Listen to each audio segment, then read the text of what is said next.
Hi guys, Michael here from the Michael Clopton channel right here on YouTube. On this channel, we talk about practical financial information for real people in a real world. If this is the first time you've stopped by on my channel, welcome. And if you haven't already, please subscribe and hit the like button on this video.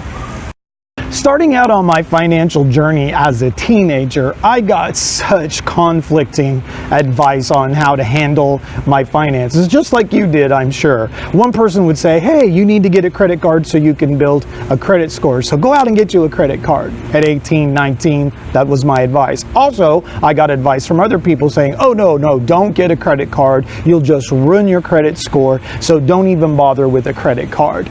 So I got such conflicting information. I really didn't know what to do concerning a credit card. And over the years and listening to different people, we've actually gotten information that sort of made us scared of a credit card, which is really just a tool in our financial belt. But I did learn the secret over time and doing my own investigation and experience and studying and rubbing elbows with people of means who were using credit cards. I learned the secret to using a credit card successfully. So what would it mean to you to learn the secret of not only being able to handle a credit card, but all of your finances? Sound interesting? Well, that's just ahead on today's video.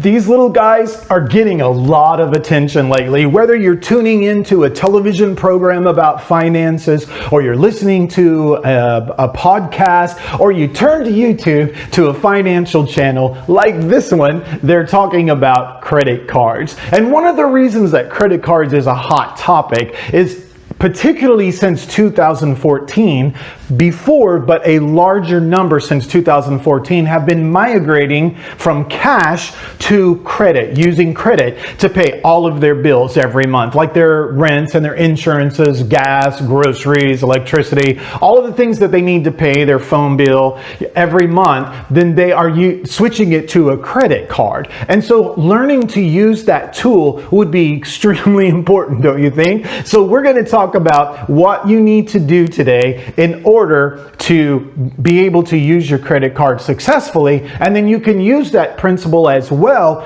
in your finances in general.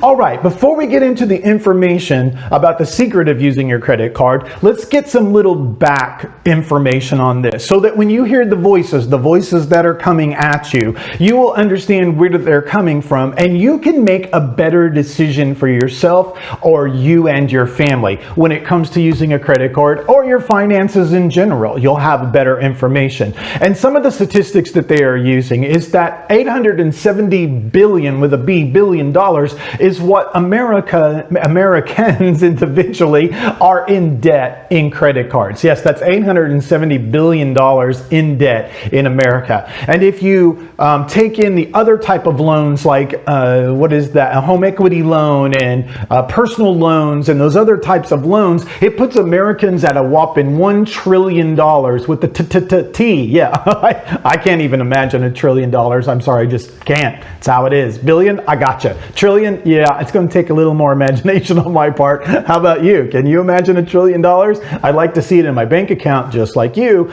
but trillion is a lot of money for us all to be into debt. So these are the numbers that they're using, but I want to point out one thing before we move on to some other statistics is that people are migrating from cash to credit card, like we just said. And so that is obviously going to make the overall national credit card debt larger because now less people are using cash and more people are moving on to the credit card system, using that credit card system. So the debt load is going to be bigger. Fortunately, statistically, we also understand that 57% of us out there, 57%, good for you guys, pay off your credit card every single solitary month and don't allow your balance to roll over to the next. Good for you. Kudos. High five. All that kind of stuff. Wonderful. That's great use with your credit card. Unfortunately, 43% of you let something roll over into the next month, which means you're paying interest on it and you're obviously buying more than you can afford in your family. So that's really not good, because a credit card is not working for you. You're actually starting to work for your credit card, and that's no good. That's just no good. And of the people that are 43%ers, 48% of you who do allow it to roll over are only paying your minimum payment. That minimum payment, just think of it as a suggestion in case you get in trouble. But 43% of you, now this is the one that everybody focuses on, that 43%, like the voices that are telling you, don't have a credit card, don't get a credit card, don't use your credit card, use cash only, use your debit card, whatever it might be. That's the part they're focusing on, 43%. And yeah, that's bad. I hate that any American is in that situation. But today, after this video, I hope we help you to understand how not to be that 43%. But the good news is 57% of us don't have that situation. 57% of us are beginning to understand how to use a credit card. All right, when you start talking with or listen to some of these financial gurus who are telling you not to use a credit card, this is some of the things that they will cite to you. And you need to know these, again, so that you can make the proper decision for yourself. But the number one thing that I always hear from them, and it is true, but one thing that I hear from them is that people tend to overspend. They spend more with their credit card than if they were using cash, right? So it's true. In fact, statistics tell us that you're going to spend 12 to 18% more if you use your credit card than if you use cash. And why is that? That's because when you use your credit card, you don't activate the same mental pain centers, if you will. I don't know that's a great word, but I am using a word that a financial guru said is the pain centers. Okay, so you don't activate the same pain centers when you use a credit card as if you're using cash. When Ben Franklin leaves your pocket and says goodbye, it's like, you think a little more about it. They say statistically in their research. So you're going to spend 12 to 18% more if you're using your credit card than cash normally. That is one of the statistics that they use. Another situation is a fast food chain did a research, and they weren't taking credit cards at the time, but they did a research and found out that if they took credit cards, that the people in their restaurant would actually spend up to 78% more money if they could use their credit card. 78% more money just by using this bad boy. So they did some research to find out how they're going to be able to get more money from you. And a credit card tends to lend itself to you spending more money as a consumer. Okay, how about some benefits? There are some benefits in choosing the credit card when you use it with the secret that I'm going to be sharing just a little bit later. And here is one of them. The number one reason, again, that people use credit cards is because it's just convenience. I mean, you're not running around, trying to have cash or putting in your pocket or worrying that somebody's going to steal it or rob you. If somebody takes your money, it's gone. So people just do that. I mean, I was in the Keys one time with some friends. I lost my wallet and they stole all my cash, but they didn't steal my credit cards. And this was one of those credit cards. So this credit card is no good. It's a closed account. I don't even have that same one. So get all the numbers you want. You'll be in trouble trying to use that credit card. But I was in the Keys and I lost my wallet and they took all of the cash and the cash was gone. Had they took my wallet and gotten my credit cards and used it, all I had to do was call up the credit card company and go, hey, I lost my wallet, blah, blah, blah. And you know what? They would have issued the credit back to me and I wouldn't have lost anything. And cash has a way of having that situation in your life. So that's one reason that people choose to use a credit card over cash. And secondary, it's because the credit card companies actually report to credit bureaus, and that will help to increase your credit score. And you can say you don't need a credit score all you want to, and it doesn't really matter how much money that you have. There are things that you get better deals if you have a better credit score. And I'm not saying play kissy face with the banks. I'm not saying that, but I'm saying use the tool the way that is operative good in your life, and you'll be able to increase your credit score too. Renting an apartment or insurances, or you're renting a car, and then there's a good point right there. And renting a car, when I used my Capital One, I think it was, there's extra insurances and coverages on me if I get that from the credit card. It wasn't there if I paid cash, and it wasn't there if I used my debit card, but it was there with my Capital One. That's just the name of a card. I'm not promoting that one, but that's what that card offered me. I have some other cards and they offer different types of things. And so there's a protection that you get from using a credit card that you don't get if you have cash or you have your debit card. So, I mean, argue all you want to, but that fact still remains. And the last one, of course, is the rewards, which was kind of the segue into that. Some of your credit cards will give you 1.5% back on everything that you spend. They'll give you 5% back on what you spend, 3% back on what you spend. It just all depends. Different credit cards have different programs. And to use the credit card to pay your regular bills that you have through the month, those are things that you're going to buy or purchase anyway. Those are debts that hang over you every single month. They're your cost of living debts, your consumer cost of living debts. You have to pay those every month anyway. So using a credit card where the bank is going to give you a little bit back, that too is another advantage of using a credit card.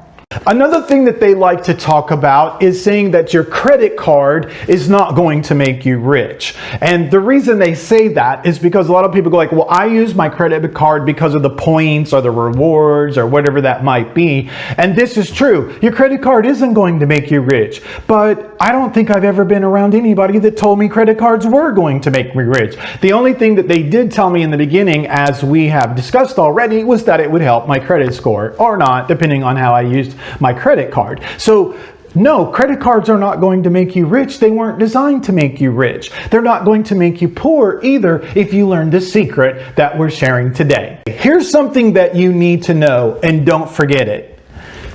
Banks always win.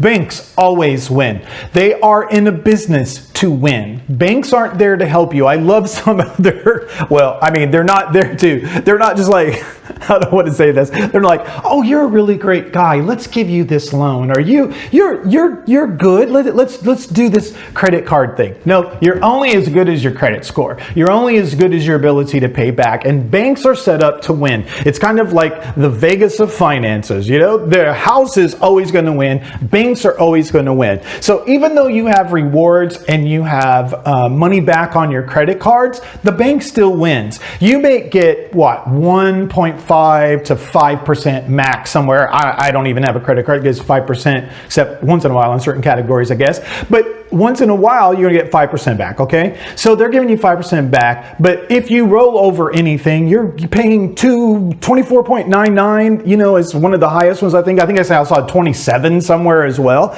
You know, those are high interest rates. And not only that, they take your money and they loan it out. And so they're making 5%, 10%, whatever it might be on that. So they've got the game figured out through their fractional lending or whatever it is. You put your money in a savings with the bank, you know, they win. You're getting paid minuscule amounts of money usually in your bank, unless it's an online bank, and then they generally at least keep you up with inflation.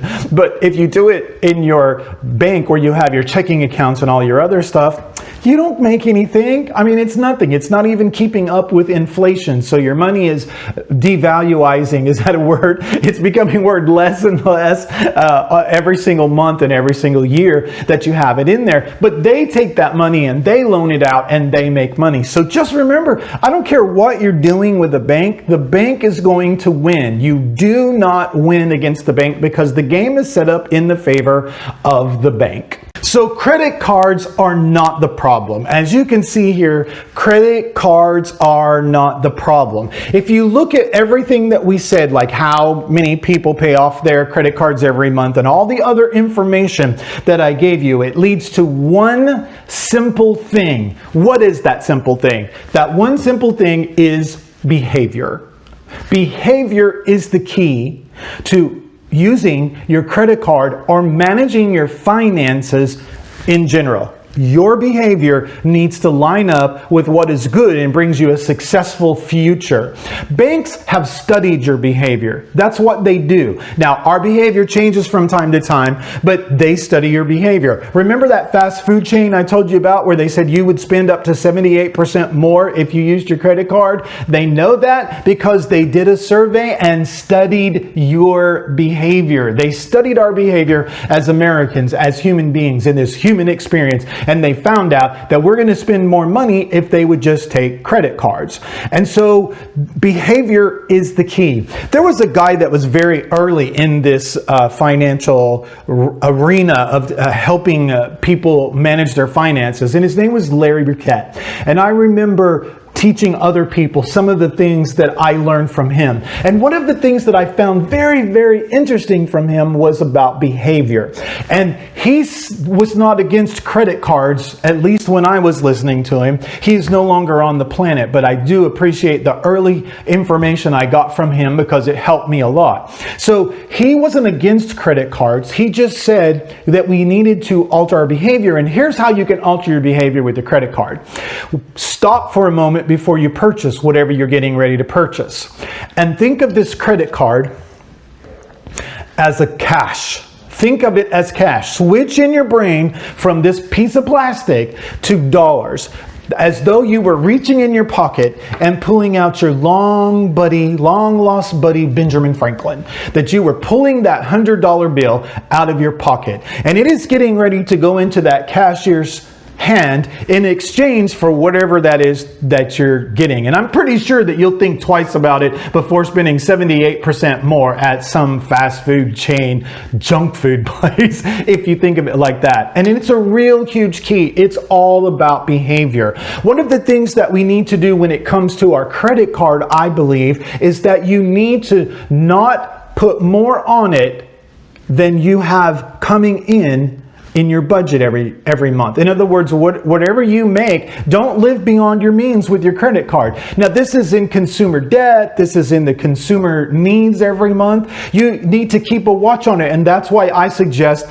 a budget every month. So you kind of know where your money is going. I know when I did that, I was so surprised at how much money I actually made. And I had no idea where some of that money was going. So your behavior is what's going to guarantee you financial success, how you behave. If the banks think of it enough to go and study your behavior, you need to begin to understand your behavior and alter your behavior that's causing you the problem. You don't get into credit card debt because the credit card jumped up out of your purse or your wallet or whatever and ran off to the mall and spent loads of money. And when you woke up, oh my gosh, there were bags all over the place and there were things all over the place because the credit card went shopping while you were sleeping. It doesn't work that way. That's not how it happens. The credit card is an inanimate object. It doesn't do anything by itself. It only does what you do with it. Like a hammer. I have a hammer. It's in my closet. I'm not really sure why because I'm not much of a carpenter, but occasionally you need to drive a nail or whatever. So I never woke up and had a house built around me because my hammer jumped out of my toolbox and started building me a house. It just doesn't happen. It's a tool and it only works the way that you use it. Your credit card is exactly the same thing. It only works the way you use it. So your behavior is the key to any of your financial situations. If you see that you are overspending every month, your budget is going to let you know. I really appreciate information I got from these people. Gosh, I had to stutter over that one. This information that I got from these people. I took a business class, Steve and Terry Cowan, and I love them to this day. It's great. But they gave me one piece of information that really helped me understand behavior, my finances, and a lot of other areas of your life. But they said this one thing: numbers exist to influence your behavior. What does that mean for you? When you have a budget and you know where your money is going and you know where you've assigned your money to go, when there's money left over, there's something going on, you know how to behave in that situation. How much do I put on my credit card? How much do I spend in groceries? How much do I do here? And put it all on your credit card. I don't care. They have the rewards, they have those cash backs, and that just makes sense to do that in your credit card. That's a great behavior. In other words, I'm going to pay for my groceries here. according to what my budget says, because I am altering my behavior, I'm going to get those rewards.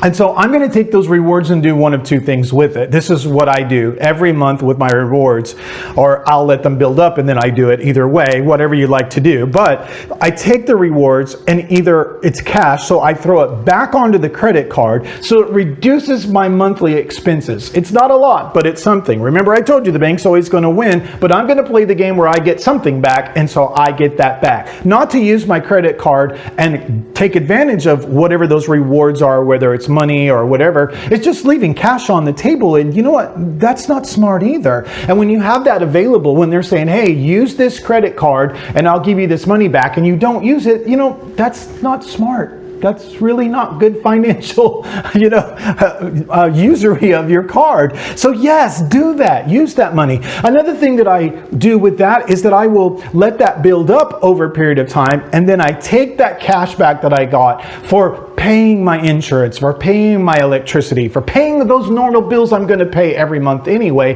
and I take that money and I throw it into my emergency fund, or in this case where I'm at now, it's an opportunity fund. In other words, it's waiting for me to find an opportunity to invest in, so that investment can make me more money. And speaking of investments, don't put stupid stuff on your credit card that's not going to make you money. I'm sorry, you might like that new stereo system. I don't even think they use stereo systems anymore, do they? Yes, they do, for your TV. Oh Lord. Anyway, for your TV, it might be a new TV, might be that new system with the sound bar and, surround sound and everything. Don't put that on your credit card unless you already have the money to purchase. Remember, JC's advice, I think it's great. If you can't buy it twice, don't buy it once. So yes, if you have the money to buy it, put it on the credit card, get those rewards, but have the cash where you can pay that off. Because if you go into debt for something that's not paying you, that's just dumb money management. And we don't want to be dumb with our money. We want to be smart with our money. So don't buy things like that. However, if you're buying something or buying into something that actually is going to be an asset, in other words, it's going to pay you money back because you have it, I think that's an okay thing to purchase. But remember, pay it off at the end of the month. Don't do things like that, because you're going to fall into that 43% of the group who can't manage to pay off their credit card debt every month, and you don't want to be that. Let's be in the 57%. The big key is not a huge secret, but it is learning your behavior. It is learning what to do with your behavior so that your credit card doesn't get out of hand. Your credit card isn't something you need to be afraid of. It's a tool. I've never seen anybody afraid of a hammer or a screwdriver or a spatula or a pen. That's because they're tools. They're not crazy, I mean, well, somebody might have been afraid of a pen if your wife was coming at you with it. But anyway, those are just tools, and she was using it in a way you're not supposed to. Don't use your credit card in a way that it really wasn't designed to fall in your favor, okay? So it's like going to the casino and spending more money than you have. That's just dumb, okay? It's just dumb. So don't do that. So what we've talked about today is why people say that you shouldn't have a credit card at all, and why other people agree with having a credit card. We talked about some of the statistics of it. We talked about how you know that the bank is always operating in a way that it's in their favor. So don't think you're going to beat the bank and credit card churning and all these other stuff. You're not going to ever beat the bank. They're going to make way more money than you do always. But we can play their game and actually make money for ourselves. Not as much as them, but we're definitely going to make money for ourselves and make our life easier. And why wouldn't you do that? So just to keep yourself on track, we also talked about that it's your behavior you need to alter, because credit cards are not your problem. Credit cards are not the problem. Your behavior is the problem. If you enjoyed this video today, please hit that subscribe button and the like button so that this video can get in front of more people. And I'll thank you a whole bunch for that. I really do appreciate it. Thank you, and I'll see you on the next episode.